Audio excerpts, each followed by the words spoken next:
আন্দোলনের সময় যে শিক্ষক বা শিক্ষকরা ফ্যাসিবাদের দালাল হয়ে কাজ করেছে তাদের ক্লাস আমরা করব না, তারা আমাদের ক্লাস পরীক্ষা কোনো রকম একাডেমিক কার্যক্রমে তারা যুক্ত থাকবেন না। শিক্ষার্থীদের পোশাকের স্বাধীনতা নিশ্চিত করতে হবে।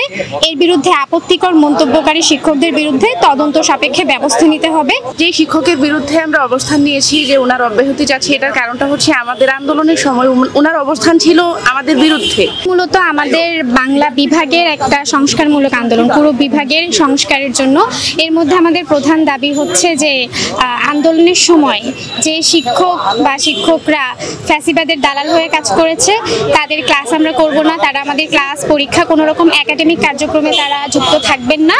পাশাপাশি আমাদের ডিপার্টমেন্টের যে দিকগুলো সংস্কার করা দরকার, একাডেমিক বলেন, তারপর কাঠামোগত যে দিকগুলো, এই নিয়ে আমাদের মোট 10টা দাবি আমরা উত্থাপন করেছি।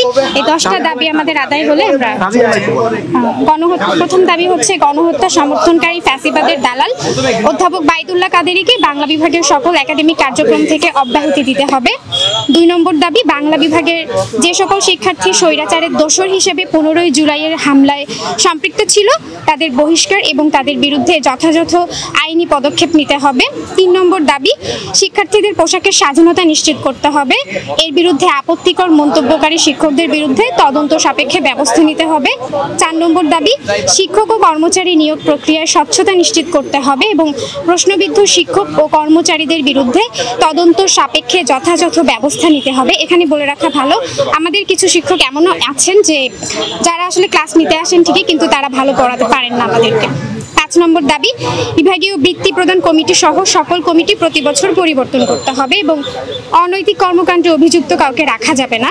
6 নম্বর দাবি, বিভাগের অবকাঠামোগত সংস্কার করতে হবে, যেমন মেয়েদের ওয়াশরুম, সেমিনারে পর্যাপ্ত বই রাখা, ক্লাসরুমে AC, wifi, speaker, multimedia projector, করিডোরে সৌন্দর্যবর্ধন ইত্যাদি। শ্রেণী প্রতিনিধি নির্বাচনে গণতান্ত্রিক প্রক্রিয়া অনুসরণ করতে হবে এবং নতুন করে প্রত্যেক বছর শিক্ষার্থীদের প্রত্যক্ষ ভোটে নির্বাচিত করতে হবে। 8 নম্বর, বিভাগের অর্থায়নে ও তত্ত্বাবধানে বিতর্ক, স্পোর্টস ও সাংস্কৃতিক ক্লাব প্রতিষ্ঠা এবং শিক্ষার্থীদের প্রত্যক্ষ ভোটে প্রতিনিধি নির্বাচনের মাধ্যমে ক্লাবের গতিশীলতা বৃদ্ধিতে প্রতি বছর কমিটি প্রণয়ন ব্যবস্থা করতে হবে। শিক্ষকদের স্বরচিত বই ক্রয় করতে প্রত্যক্ষ বা পরোক্ষভাবে বাধ্য করা বন্ধ করতে হবে, এটা প্রায় আমরা দেখতে পাই ক্লাসে। 10 নম্বর, যৌক্তিক আন্দোলনে যে সকল শিক্ষার্থী এখনও সরব তাদের সার্বিক সুরক্ষা নিশ্চিত করতে হবে, অর্থাৎ এখন যে শিক্ষার্থীরা সরব আছে আন্দোলনে তারা যেন কোনো মতে তাদের ক্ষোভের শিকার না হয়, তাদের পরীক্ষায় যেন নম্বর কর্তন বা কোনো রকম হেনস্থার শিকার না হতে হয়, সেই নিশ্চয়তা তাদেরকে দিতে হবে। যে শিক্ষকের বিরুদ্ধে আমরা অবস্থান নিয়েছি যে ওনার অব্যাহতি চাচ্ছি, এটার কারণটা হচ্ছে আমাদের আন্দোলনের সময় ওনার অবস্থান ছিল আমাদের বিরুদ্ধে।